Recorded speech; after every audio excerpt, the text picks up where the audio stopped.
Welcome to everyone from the members of the Eastern Canada Division of the Northeastern Region NMRA. My name is James Watley, and I'm joined by fellow ECD member Greg Williams. We're also joined by our guest presenter George Dutka, whose talk today is on refurbishing structures. I'll now introduce George.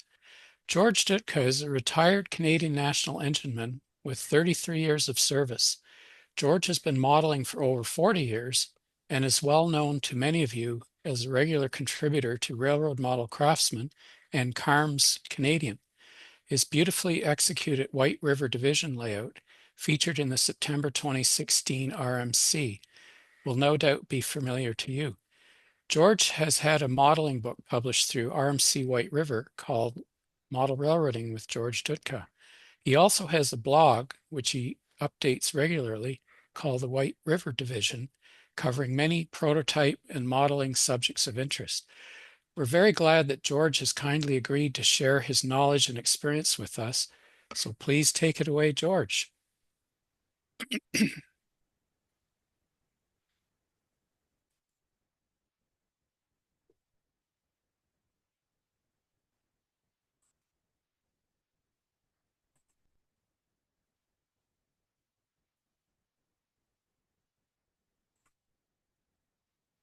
Hello. This is the first slide is refurbishing structures, and this is a little back alley diorama I built using bits and pieces of DPM kits and a few other things. As we go along, you'll see a few of the structures in more detail. Okay. First, I just want to show you what I use as a base coat. Usually when I buy a model at the train show or flea market, it needs a coat of something to a base coat. So I use auto primer, I use black or white spray bombs, or Home Hardware has a nice collection of colors that work well as your base coat to use for painting or putting powders on. I like coloring a lot of my structures or weathering after I've got that base coat on using pan pastels or Bragdon powders. These are some of the Bragdon powders that I use on a regular basis, and they come in little 4-packs, which are quite nice.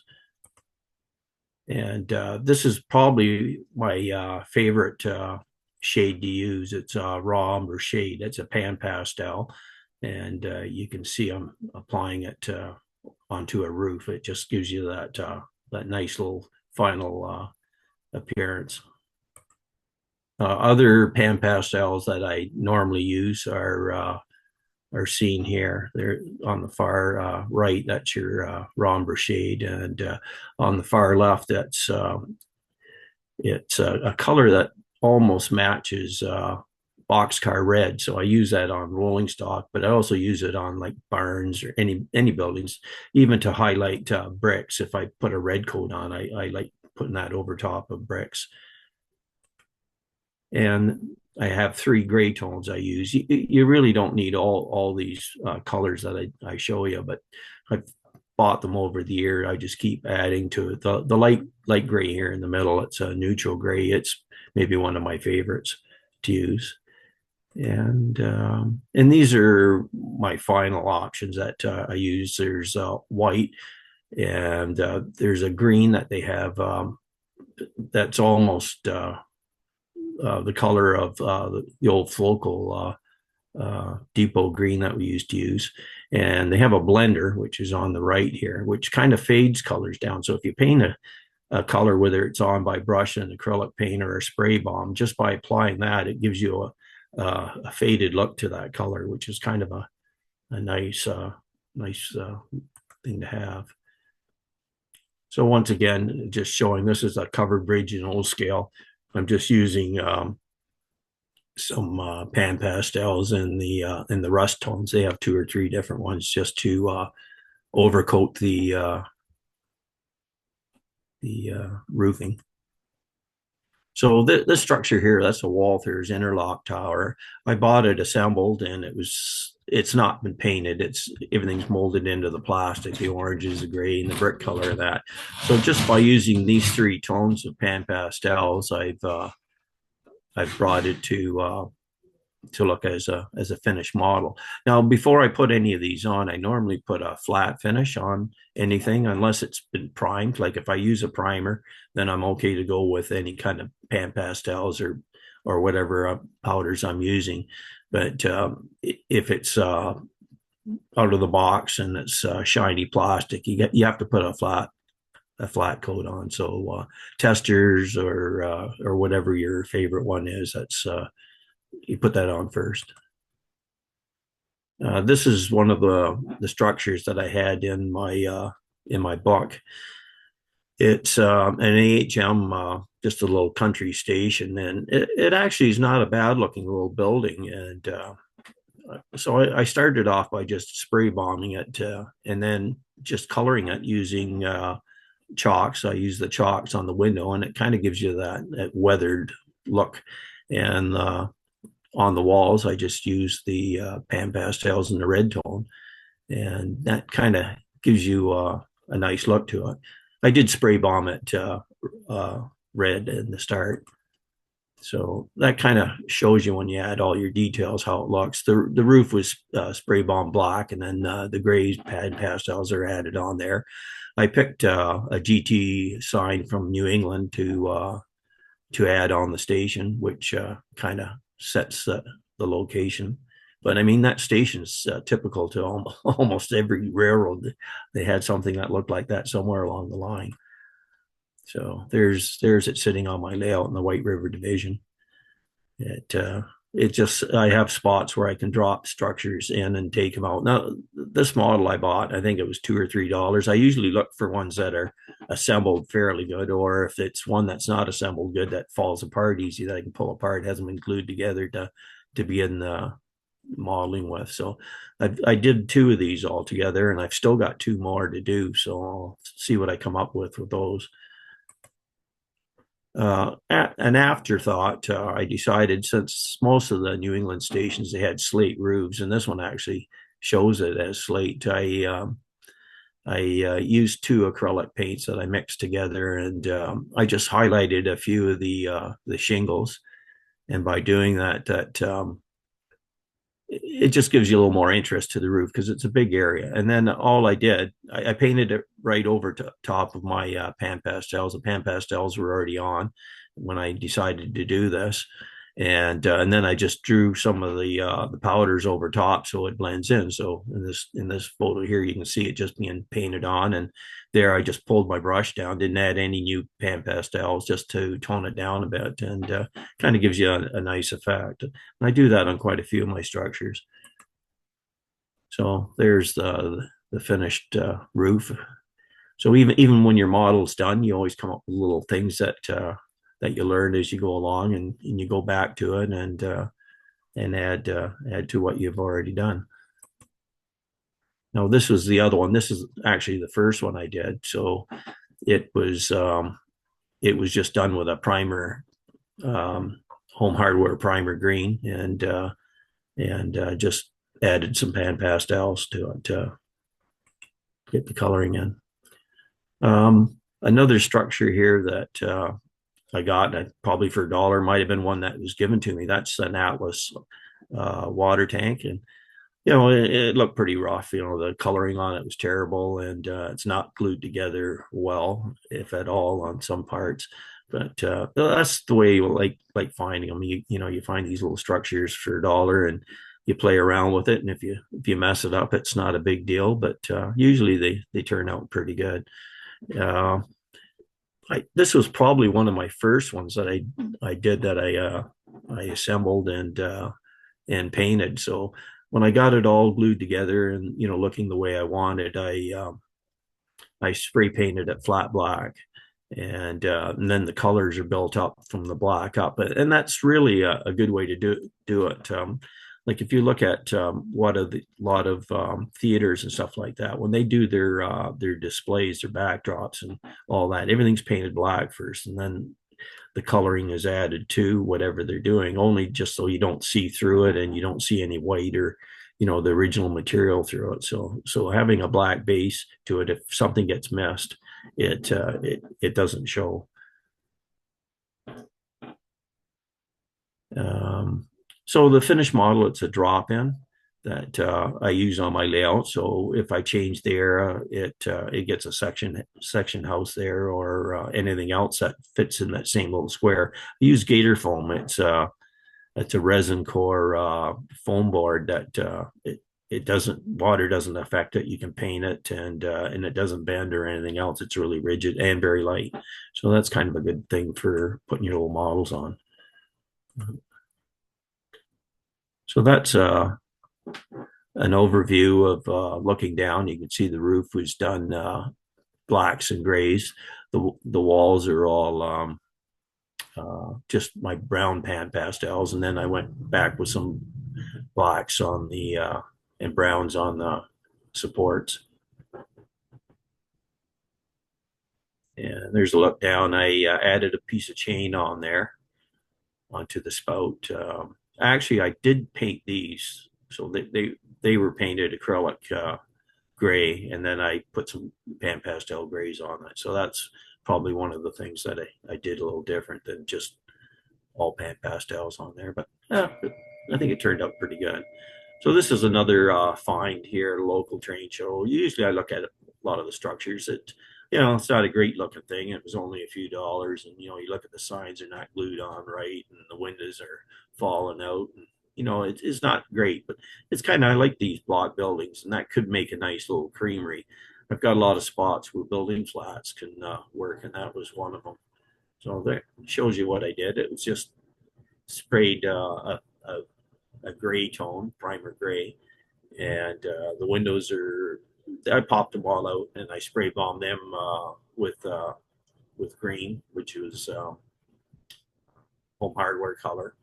And I took the one window. This was a window in there, and I put a doorway in there, and just used a piece of strip wood to make a bit of a dock there.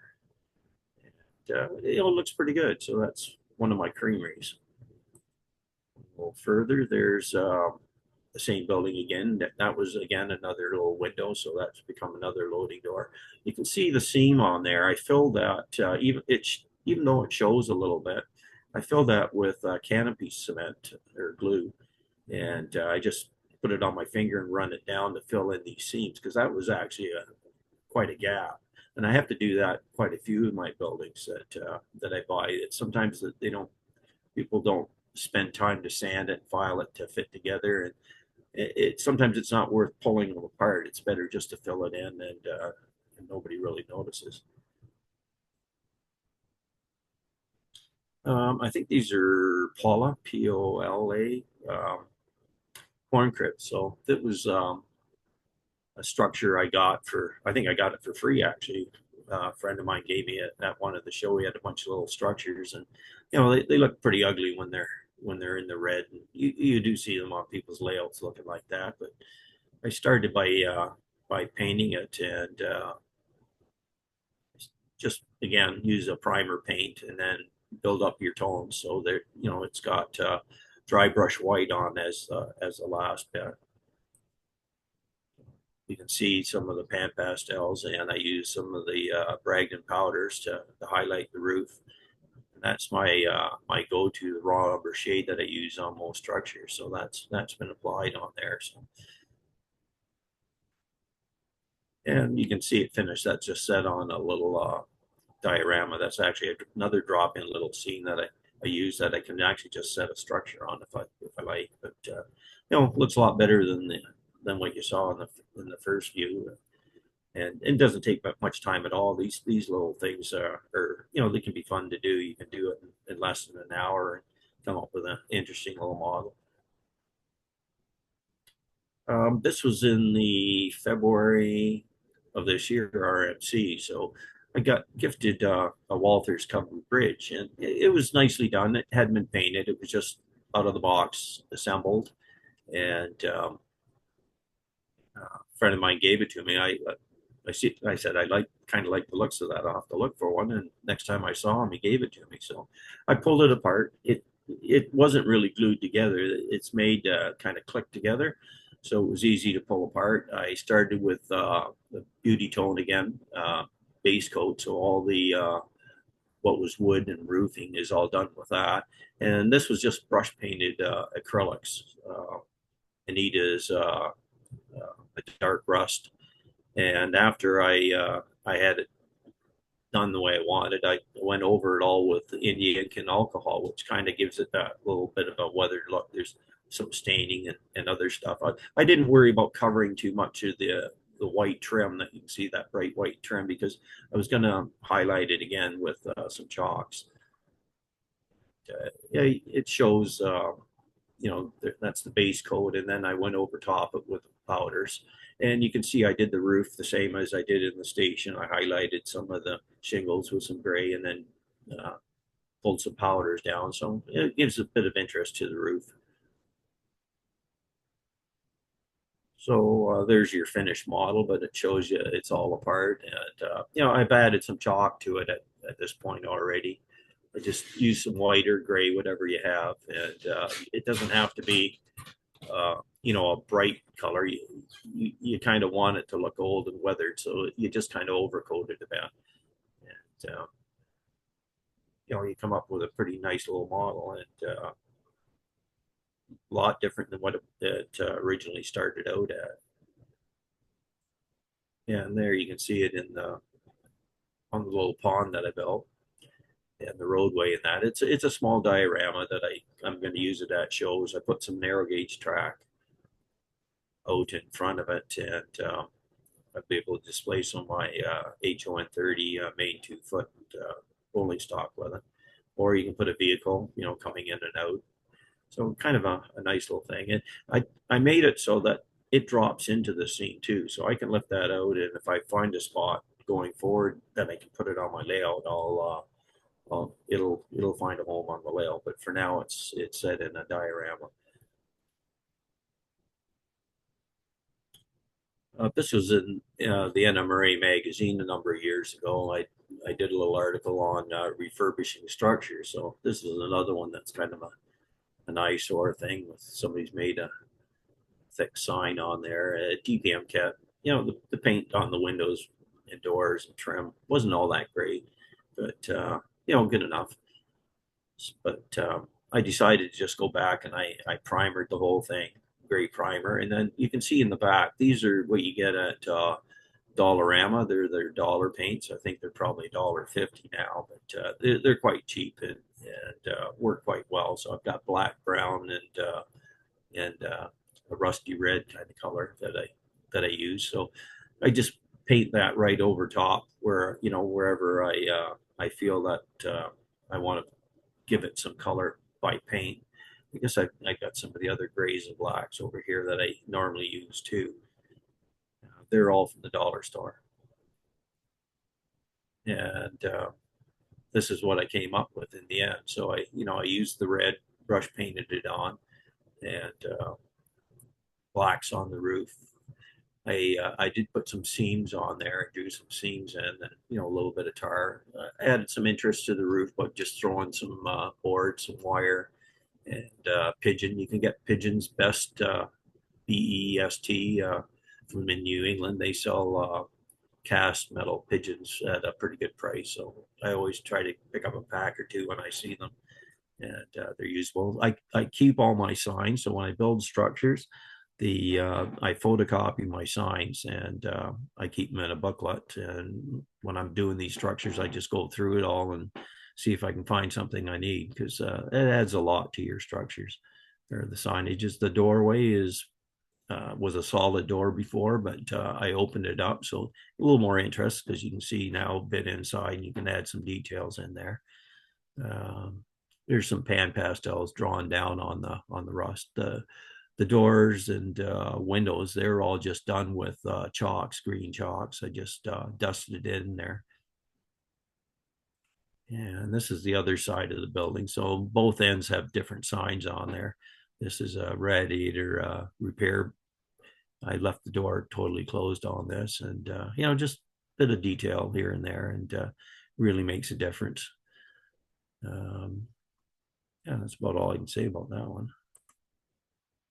So here's a couple other little ones that that sometimes when you buy a box of structures, some of the clubs are getting rid of stuff, and they'll have a whole bunch of stuff in it for like $10 or $5 or something like that, and you get like 15 or 20 part buildings or walls or whatever. So these are two that were in them. It just gives you something to play with. So either this one I didn't even paint over the walls, just by going over with the pan pastels and the brown shade, just toned it down. So you can use that as your base coat and cover right over it. But same with the roof. So I didn't spend a lot of time on that. It's just basically just coating it over with pan pastels. Now this one, I think I sprayed it silver first. There's a paint that you can get at Princess Auto, and it's a metal paint that auto places use for when they're doing customizing on the cars, and they want everything to look kind of a dark silver color, and they just spray it on, but it works well on buildings. And then those are the colors I use to come up with that little building. It kind of shows you now I've got the signs and everything on. Just by adding those signs to the buildings makes a big difference. You can use some boards, just lean some of your strip wood that you have left over, and I keep all my little parts in little bins, near where I'm working. So whenever I need it, I just grab it. There's even some little pieces of cut-offs off ties and stuff like that you can use. So, yeah. Now, everybody's probably seen these or have these, they come in green and whatever. They're little electrical boxes, and they're kind of a neat thing to put on your layout in certain spots. So I got 4 or 5 of these. I think they were just included in something. I already had one. So I started by painting them silver, spray bomb it silver, and just go at it with pan pastels of powders. I usually take the lighter tones and go over the silver just to make it look like it's weathered down a bit. The patina is got changed a bit. So there's 4 I did. So that's a brighter silver, and these are some darker silver. So I was just playing around, just see what I can come up with. Now, a lot of these boxes, the railroads are good at keeping them fairly clean or replacing them, but I'm just modeling something that's more old and weathered, and okay, go to the next one. And there you can see one of them on the layout. That's just been set in there, but they look pretty good with a bit of weathering on it. You can go heavy or light, but they all look good no matter what you do with them. That's another one, but they're all fairly close to the same tones. And there's the back side of one. But by adding, after I was done, I just highlighted that with just little bits of the pan pastel neutral gray, which is their lighter gray. And it just kind of gives you that almost like the paint starting to disappear on it a bit. So, yeah. And this is at one of the regional NMRA meets in Syracuse. So this is trackside. This is what one of the relay boxes they have looks like. So obviously that one hasn't been maintained in a long time, and it's actually gone to a dark rust color. So, and it's had some probably graffiti on it that they've just kind of covered over in that. But you can go any way you want as far as toning these down. You can have it painted a bright silver, or you can go with a dark rust or something in between. I use a lot of chalk on structures, and I also use little micro brushes, and it's good for doing windows and doors and stuff like that. So this is an N scale structure that I just did all the windows because they're just too hard to get a brush in on, and you don't want it all over the sides. But it works really well. And you can do that in the HO scale too. Sometimes there's spots that you want to get into that works better with a micro brush. And again, this is another Walthers structure I purchased secondhand. It needed a bit of cleaning up and painting. So it shows you some of the tones here that I've used on it. The wash for wood is on the doors, and the two tones of gray and white are used on the walls.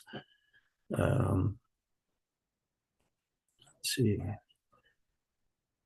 So once again, the doors I like leaving open so you can see some of the stuff inside, some newspapers and things like that. Pigeons again on the roof. Now for doing the roof on here, what you see down on the sides here, that's AK rust streaks. And you can also use rust texture by Vallejo, which I find is a really nice product if you want to have a dark rust. So between the two of them, I've applied them here and there. So even, along these strips. And then what I do is I take those little micro brushes and pan pastel, either dark or the medium rust, put it on top of those spots, on any of these spots, and just drag it down. So it just gives it a bit of a rust streak to it. So you can get pretty creative with some of the rust streaks. So you can see how the roof looks. It adds a lot to it. Signages. This actually was a whole sign, all this stuff together that I took a picture of. It was on the side of a tobacco kiln when you come off the highway near where I live. And you always see that all the time. And I thought, I'll take a picture. And then I had made a bunch of photocopies of it and just cut them out and add them on structures whenever I needed as a group. So that kind of gives it a more modern era look to it. And once again, you can see the doors are open. Actually, I didn't have all the doors, so some of them aren't even there. It just opened up and with some stuff there. I usually try to put a few newspapers hanging out or on the ground, not just leftover strip wood that I had from other projects. So just everything gets used up. This is an O scale structure. So this is cast plaster, and it's got like a sandpaper roof on it. I purchased that at one of the train shows, and that's the way it looked when I got it. Not that great looking, but I thought, I can do something with it. I thought I'd in the windows here put some wood to frame it out and a sill and everything else, and see what I come up with. And this is how it looks when I finally got it done. So you can see the window, it's all been framed in. I put a chimney on it, and I didn't add any paint on it. So what you see is all just powders that have been built up. So pan pastels and Bragdon powder. So the green is I just toned it down using the green pan pastels, and on the wall I just kept adding layers of different colors of pan pastels. And I think I got a little heavy on it because when I was looking at it, I thought, no, that doesn't look that great. And I've got all the stuff on there now. What am I going to do? And so I took my Indie ink and alcohol and I just put a coat on everything, and it washed some of it away and then pulled it all into the little cracks of the plaster and that, and it gave me quite a nice effect. I did add some signs to it also, and I sometimes on some of these structures I'll add a little bit of greenery along the bottom, so that's like woodland scenery, ground foam, and some little tufts of whatever I have on hand. So I was kind of happy how that all turned out in the end. So colors. So one of my favorite colors for doing wood used to be putting a coat of grime down and for bare wood, but obviously we can't get grime. You can see that it actually changed in tones. Everybody always thinks the colors stay the same, but they change. So I was looking for something that kind of matched in there. So this neutral gray works well. as a color for doing your wood. So I usually start with hunter line creosote black, and then I put this neutral gray over top. So with those two products, it gives you that weathered wood look. That's also in my books, the different options. So these little platforms are for on a feed bell. This one here had the grime on it, and the one in the foreground is actually coated with cement. So that's a hunter line cement, which worked also well. And then I use some AK. This is a wash for wood. So what I do is I use their thinner. So I touch a bit of the thinner and then a touch of the paint, and then it just gets drawn into the cracks, and it kind of highlights, how it all looks. It's you don't want to coat the whole thing in it. You just want that kind of on the edges of the wood and in the grooves. So one thing I like using also are AK pencils. I don't know if you guys have been much with pencils. So this is an ON30 uh,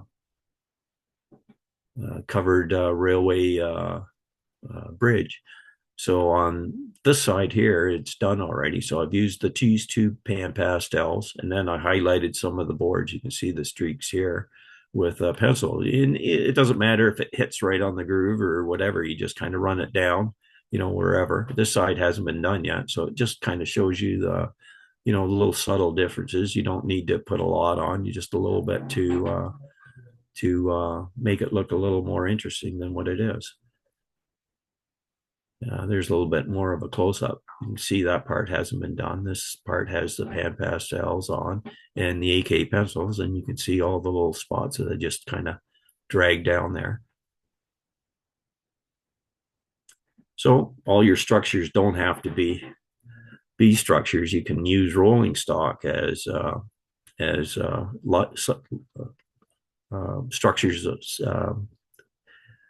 that you have along the side of your track. So this is storage done with an old box car. I use the wheels and the couplers on other projects, and I decided to take some metal roofing. That's metal roofing off another box car, cut it to make it as a ramp. I always like putting broken wood, strip wood on the roof for as their running boards, and those are just matchsticks that are made as supports. So you can come up with kind of a line side. This is a little salvage place, but you can have it for your favorite railroad structure. So this is another project I was working on. I got it. It was assembled. It was all kind of a gray color. What you see here, that's what the color was. I just repainted the roof a bit of a silvery color by sponging on some silver to for an underneath base coat before I started with some of the powders and acrylics. So you can sponge on that and just leave it as is. It looked good, but you can take it further. So as you can see, here I've added that's the rust texture that a Vallejo product, and over top of it I put some AK rust streaks down, and then the last bit was which gives you this final look is just by using Bragdon powders, and you just dab it on and pull it down either with your brush or with one of the little micro brushes, and you can see a bit of the silver, that's been sponged on underneath, and it kind of gives you a pretty good look to the roof. Just that alone, if you left the structure as is, it looked pretty good. I went a bit further. These are some of the other colors I use too. You get these at any craft store, and they usually come as a set, and they're pretty good. So if you don't have it'll cost you like $20 to get the Vallejo rust texture and the AK rust streaks, but you can buy one of these sets and get all these colors for way less than what you pay for it. And the burnt umber, it gives you the darker tone, and the burnt cyan, that gives you the lighter tone, and it's all water soluble, so you can damp dampen your little brush and just take it off the lid and do what I was doing with the other tones.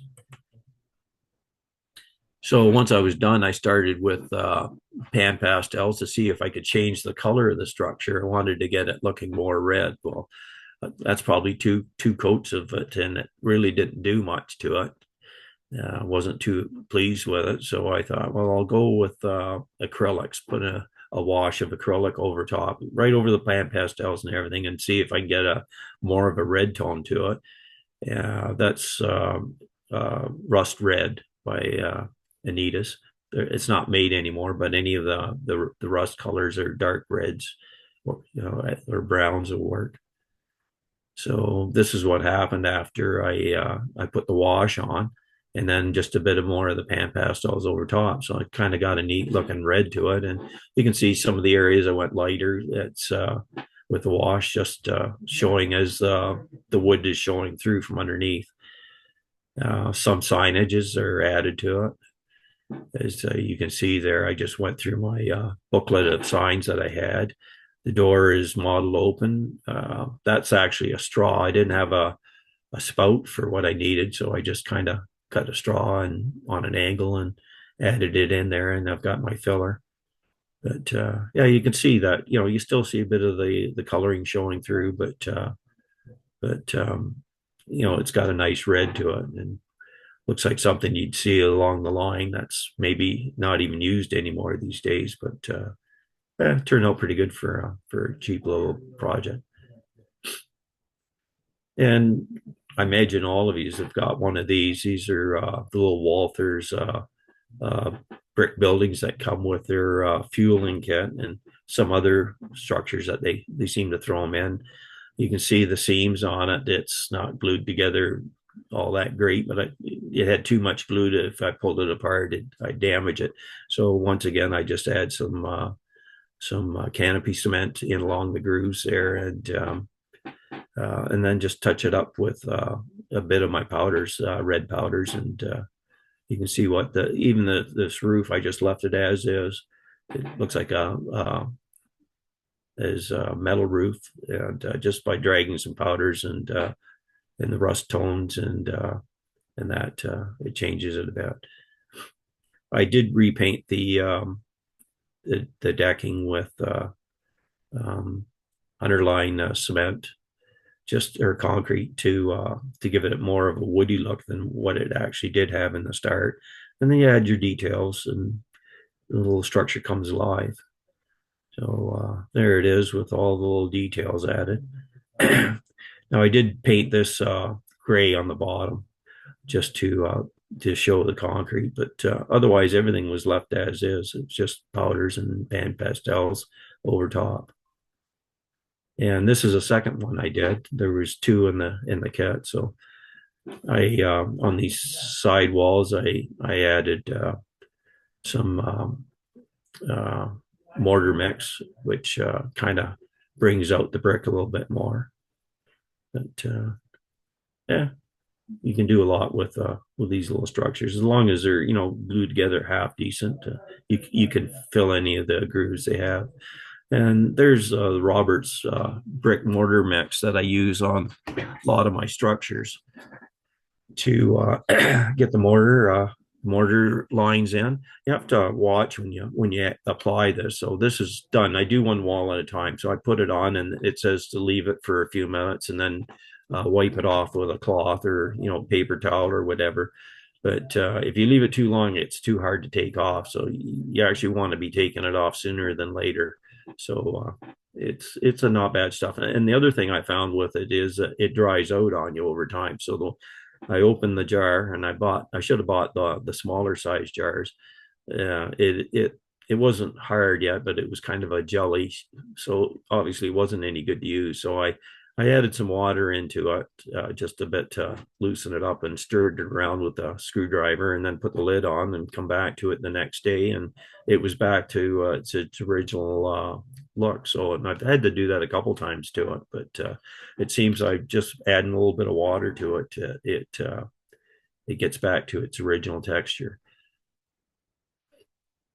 So here's two more little structures that they're AHMs, they're add-ons onto some of their buildings, and usually you find these for a couple bucks. You can see what this one looks like. This is one that I had already finished, but you can see this wall was cracked. It had a big crack down the side, and I didn't know what I was going to do with it because you're not going to be able to glue it together. So I used a Coca-Cola sign, and I covered the whole works with a Coca-Cola sign, and on the roof I just put a lot of little details on it to highlight a little more interest to it. And that's a piece of the gator form base too. You can see here it's kind of it's got like a foam core, and it's got pulled in. It's only because I didn't realize when I was doing the base, I was using my Flocal colors on it, and it attacks it. So you can use water-based stuff, but nothing with what you get in acrylics or what you get in Flocals. This is another one over here on the right side that I did as a little diorama. Same building again. This is actually in my book. I just made it into a little garage and added a lot of stacks of tires and stuff to it to add some interest. And I added a little lean-to on it. One thing I realized, I still got one more of these, is I don't like the roofs. It's too thick. So I would replace that with a piece of styrene and put some tar paper over top and go that route. Another little structures that I had, I gave them a coat of camo coat. One had a European style roof on it, which I pulled off, and I just made a new one out of styrene. Camel coat is kind of a really nice paint to use. I think that one's khaki. So that's one of the newer ones out that they have, which kind of works pretty good. And after that, all the painting and coloring was all done with pan pastel. So this is kind of a yellowy color, which was used on the wall, the greens on the door, and the roof is still to be done. And on this one, the door was done with the brown. So you don't have to really get acrylic paints out. The powders work just as good for painting if you have any or chalk.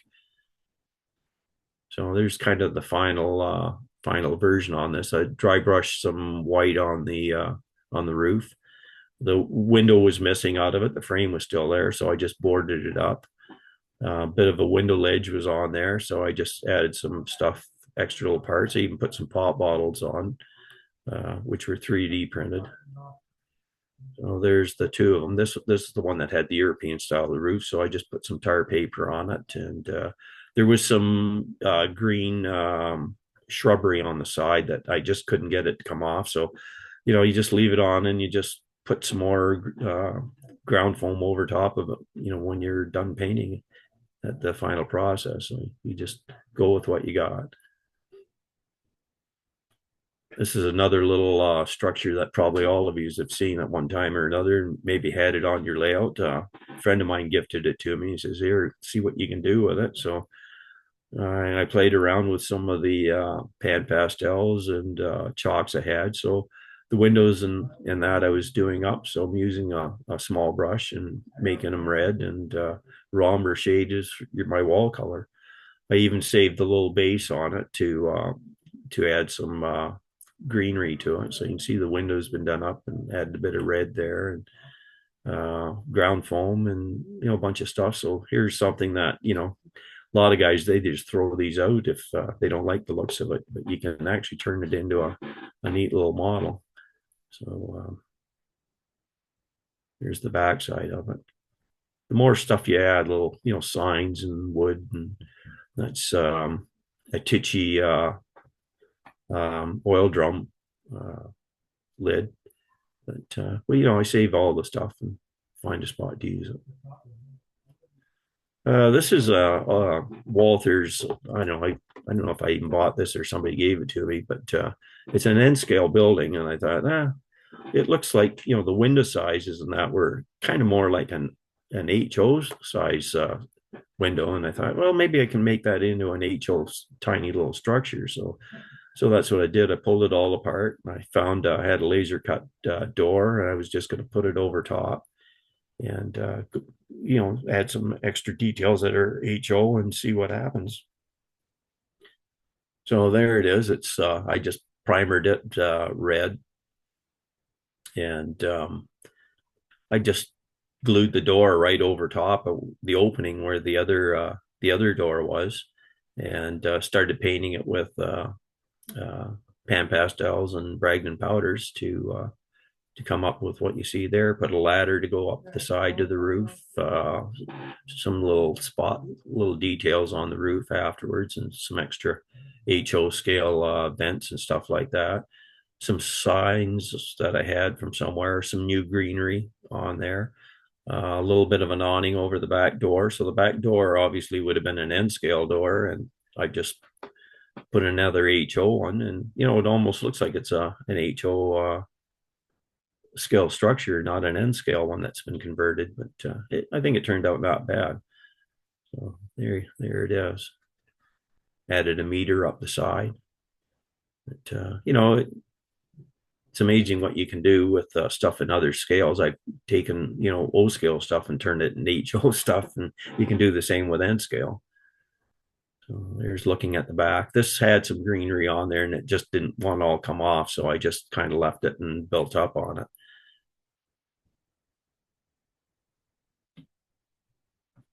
So once again, this is a nice house. It's at N scale, but I wanted it for my HO scale layout. The HO scale one is way too big for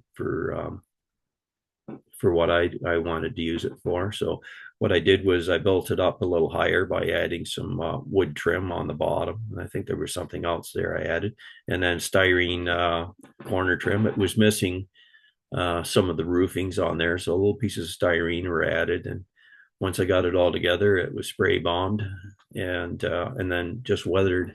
So there it is in my scene. It's a drop-in scene with a little milk platform across the way, and it looks like a nice house that would have been next to a creamery or standalone on its own.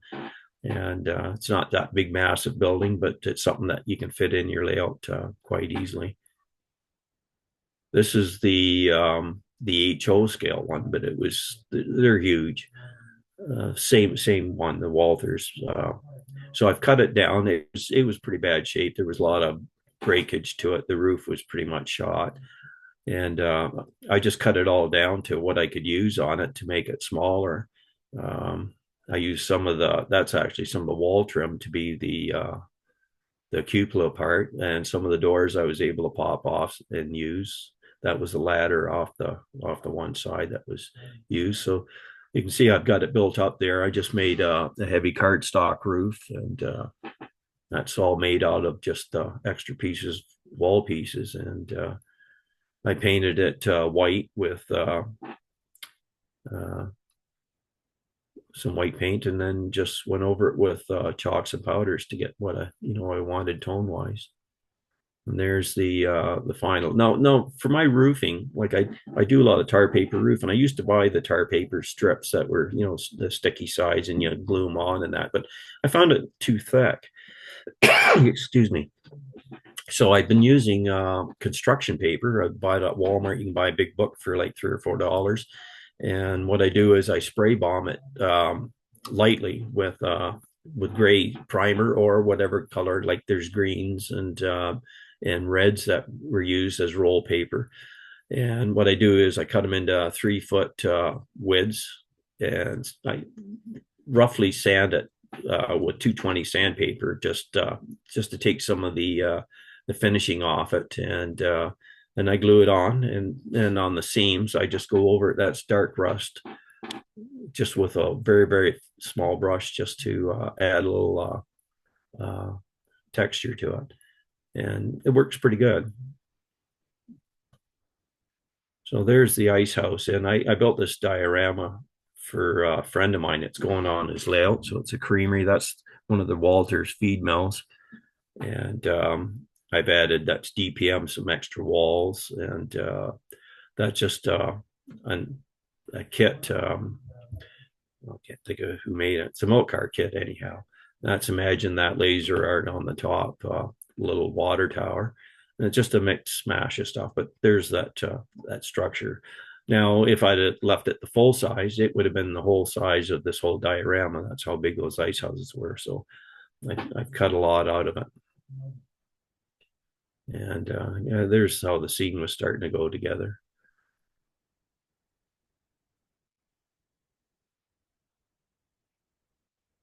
And there's a closer look of, so that was just leftover pieces of DPM siding that I glued together and added some trim on the top.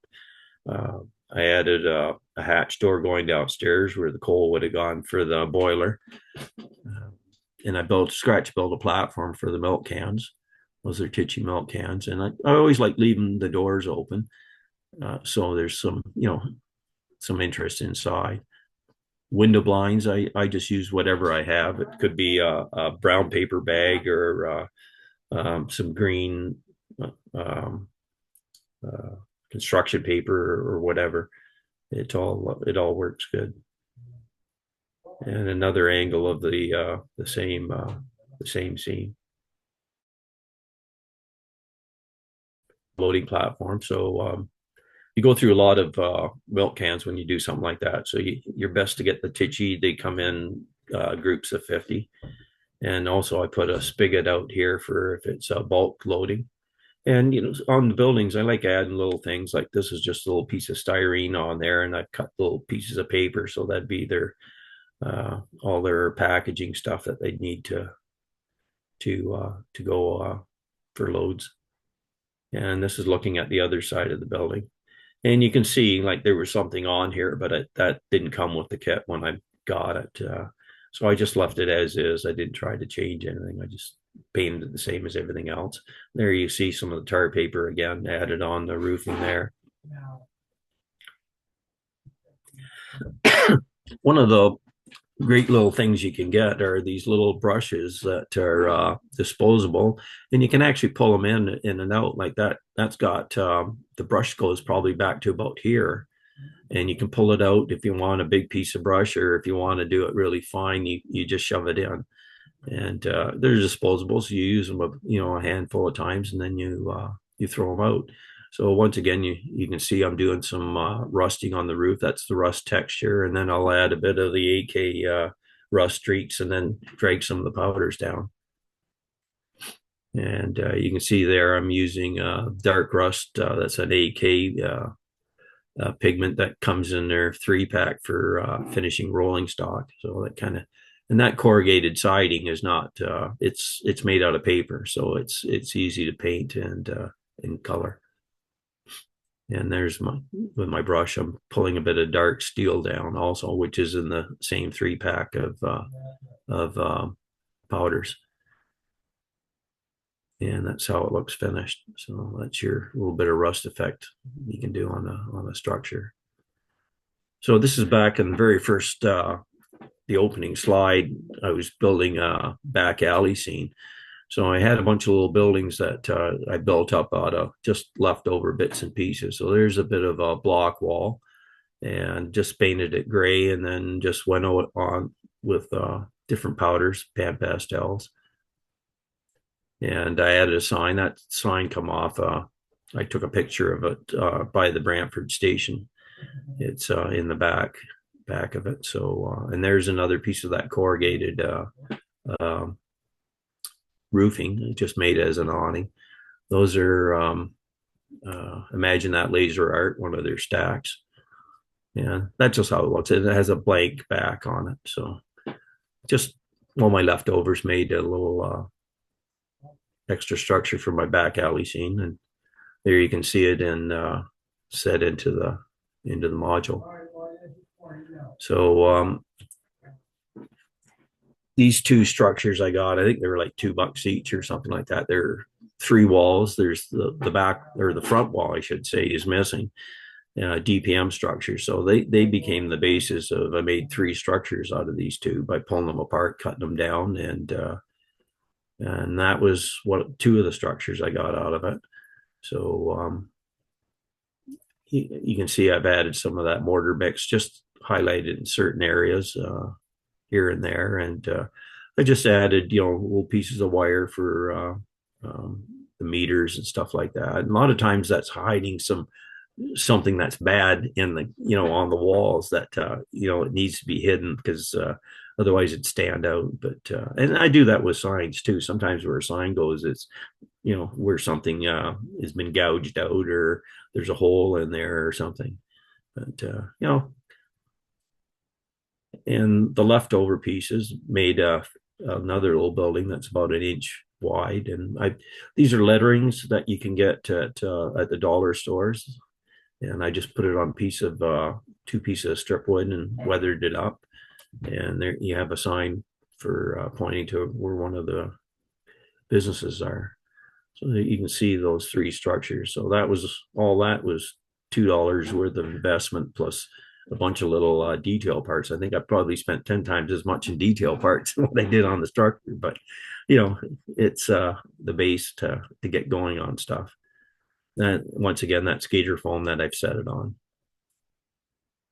Here's another little structure. I think that's an Atlas, one of their little office buildings. So that's the way it came. Kind of an ugly looking little thing, but everybody's seen those, and that's what I come up with it by just adding just giving it a prime coat to paint on the bottom. The roof, I didn't do anything. I just started building up pan pastels of that because it had, we'll go back, it had kind of a funny, texture already on it that kind of looked good underneath. So I left that as is.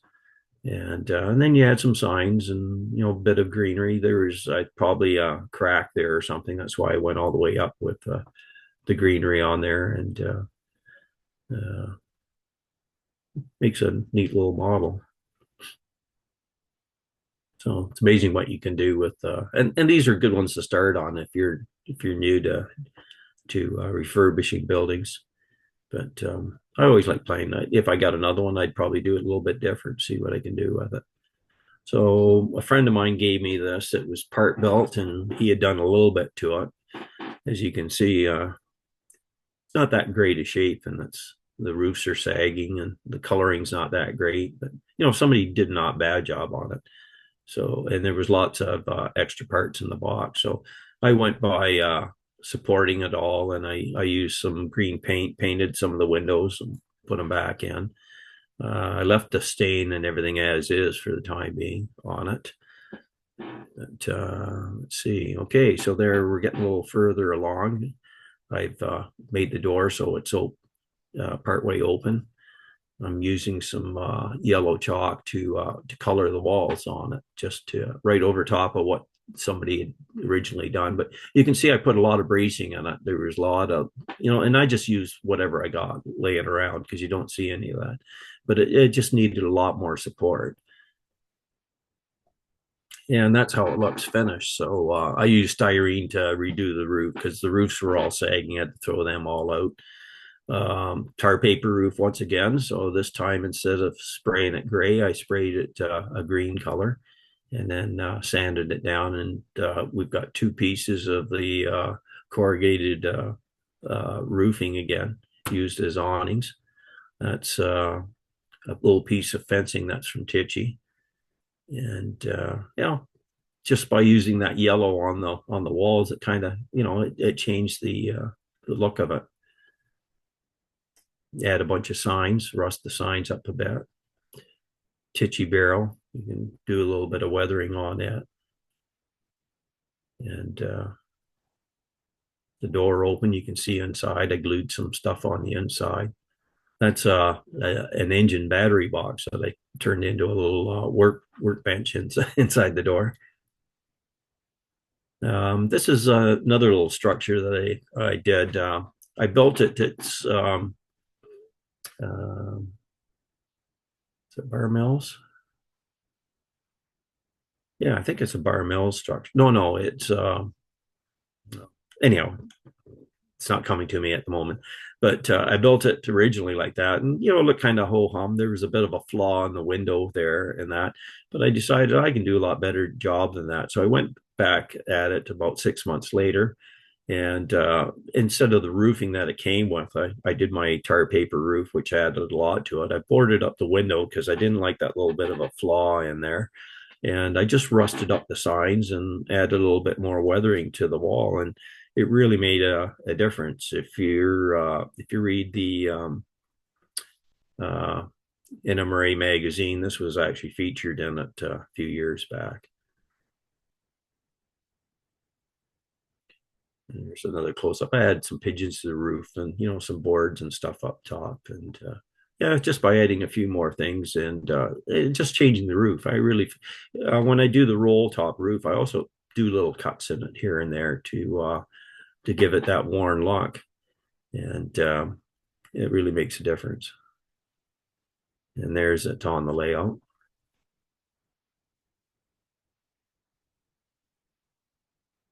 Another little structure. This was also in my book. So if somebody had glued pieces of roof, I think it was a kit bash of a couple of structures that somebody had played around with. So that's what it looked like when I got it. Just by adding the tar paper roof, took the seams out of there, and just doing some painting and weathering to the walls. I didn't really do a lot. And then add a bunch of signs with the door open. You can add some interior to it. It really makes a difference. So I added a caboose chimney to it. I actually added a bit of patching to it, and you push in with a pen to make some nail spots on it, and also some blinds. Yeah, that's just brown paper bag that I've kind of cut out more as a tear so that they look worn. Another overall view of it, the CN sign on it. This is kind of a little bit overscale, but that was a thermometer that was included in one of the kits, but I added it on anyhow. And you can see like around the windows and doors, that's all done with a micro brush, just very lightly, just hit it with some white or gray, and it makes it look like it's worn paint on there, and really makes a difference instead of just, painting them a bright color of some sort. Here's two more little structures. That's the way they came. Somebody had scratch built these, but I got them at one of the shows. Well, that's what they look like when I got done. Once again, that I didn't add any roofing. I just left what was there and just kind of painted it, added a little bit of detail on top.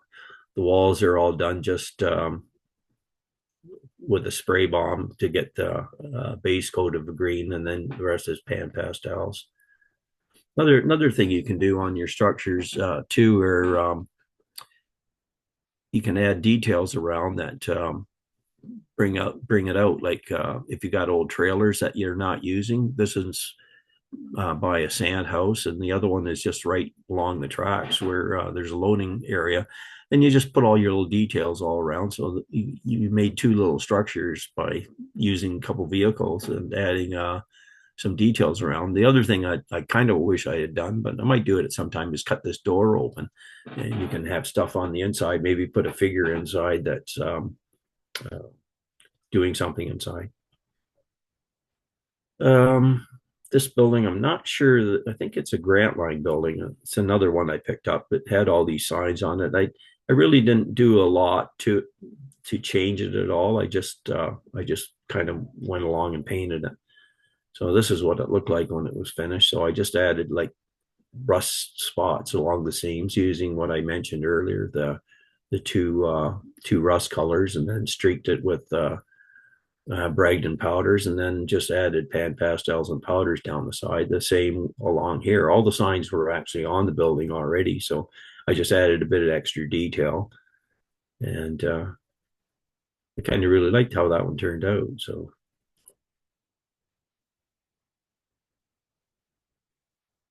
and there's an end view. You can do a lot with just a few rust spots here and there. This structure, I'm not even sure who made it, but that's how it looked when I got it. It was kind of a rough looking thing, but I didn't really paint anything on it. I just I guess I did by the looks of it. I did add some paint on it. These are all the products I would have used. I had them all laid out, but mostly what made it stand out are the pan pastels and that. So this cinnamon brown, that's my rust color from the dollar store. A lot of times I'll use it. So a lot of these little spots here, that's all done with Dollarama paint.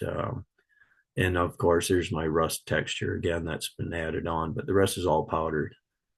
So that's how it looks once it's all complete. And added a bunch of detail on the platform. So, that's something that I got for a couple dollars and gave me something to play around with and see what I come up with. Add some signs. So I always like keeping all my signs. You can see there's, it had broken little pieces of the window pane, but I just left it as is. It just adds to it. It's a worn out building. Again, some pigeons on the roof. And there's it set in my layout. So it's something that can go in and out as required. And that's it.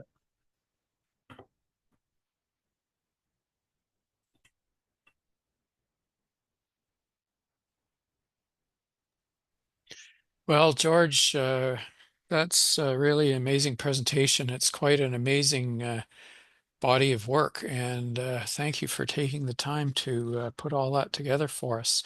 I Oh, think you're welcome. anybody, I think anybody who's interested in this field will immediately have their detailing effort go up 100% after they see that. I'm back with Greg, and we have a few questions for you. Would you like to go first, Greg? Sure, that'd be great. First off, I've got 2 pages full of notes here. And then as I was madly writing down notes, I realized I can watch this again. Anyway, thanks, George. That was absolutely fantastic. You're Um, welcome. I'm train shows, I look at these structures and I go, ah, it's just junk. That's just junk. And I never ever buy them. And now I'm like, well, this is what I need to buy rather than buying a brand new one. Um, when you do your the pan pastels or the powders or chalks, do you ever seal it with a clear coat afterwards? No, no, you're actually better not to because it takes away a lot of the effect of it. So it's quite good at sticking to whatever you put it on.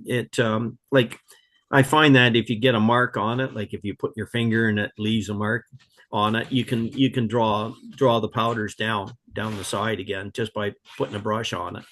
So you never have to worry about that. Okay. So you're not sealing. Now, when you do a wash, I've read that it's helpful to have a gloss coat for a wash so that it flows down. Have you ever tried No, that? Found I've that? never used a gloss coat. Usually, everything I do, if I'm not painting it, and like all those models that I do, if it's not primered with one of the primers that I showed at the start, I put a flat finish on. I like using Tamiya, their flat clear. That's maybe Okay. the best flat finish you can get. But like if I take a model before I start adding any of the powders, if I'm not adding any primer to it, I just give it a seal of that. So it gives everything a bit of grit to stick to. Okay. And you never have to worry. No, I have on rolling stock. I had a piece of rolling stock. It was a milk car, and it was painted CN green, and it should have been more like a Pullman green. So I tried to change it by using the pan pastel. So I sealed it with um, the flat clear, put the powders on, but it didn't really take it to the color I wanted. I left all the lettering. I tried to stay away from the lettering, but I did go over it with another coat of flat clear, which took some of it away. And then I put another layer of the pan pastel. And so it actually gave it a little bit of depth to it. So if you're Okay. thinking of putting more on, you can spray it and then put another coat on. So it kind of gives it a little bit more depth to it. But Okay. as far as sealing it, it takes too much of what you've done away from it. Okay. Interesting. The last question I have is the newspapers. I thought that was a great touch. What is your technique for your newspapers? The newspapers you actually get in some of your kits. So if you buy a Bar Mills kit, Foss scale, actually the Ice House just came to mind. The Ice House was a Foss scale kit. They give you all that stuff in the Oh, kits. okay. So the more kits you buy, like you get that stuff. And I actually photocopy them all. And usually when we're at shows, I hand them out to guys that are interested in what I'm doing. So so they have something to work with. Right. Um, but I've been to shows that are strictly for structure building, and you got a lot of the manufacturers, and they have giveaways like that a lot of times. You'll want by, and they'll have a bunch of little signs that are all done up on a sheet, and newspapers on there. So you start with, you know, you keep those and you photocopy them, and you always have some. Excellent. Yeah. Excellent. Well, I know I'm going to be ordering your book. That's just because I want more ideas. It's just fantastic. Thank you. James, I'll pass it over to you. Yes, thanks, Greg. One of the questions Greg had about the clear coating, you've already answered, George. Another question I had was on some of your tar paper roofs, you've basically highlighted the tarred seam, and I'm just wondering what you used for that, please. Yeah, the edges on it is done mostly with it's a Bragdon powder, and it's a dark rust. So I was thinking of the black. You had one photo with the black tar edge. oh, okay. Um, was it one that I done with the construction paper, or was it in one of the earlier ones? Not sure. One of the earlier ones, I think. Okay, well, at that time when I do the seams, that would just been gloss coat on a very, very fine brush, Okay. and I run that along the seams. You don't want to make it too thick, but sometimes it's hard to not get it too thick. And I usually go over it, like, you don't want it too glossy. So once I put it on and it dries, I sometimes just pull some of the powders down over top, so it gives it that gloss but not gloss. So like it had been there for a while. Alrighty. Yeah, it just gives it that tarry look. Now, at various times you spoke about using Bragdon and pan pastels. I have some experience with pan pastels, and they do indeed adhere very well.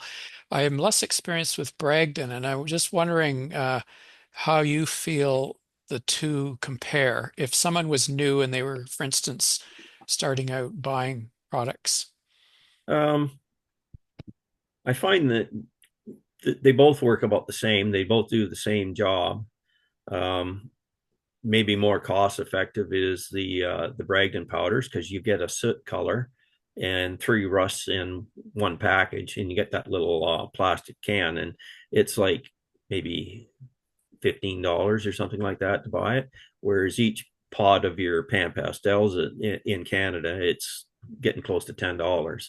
Yeah. So, to get 4, that's $40. So, cost wise, you might do better getting your rust colors through Bragdon powders.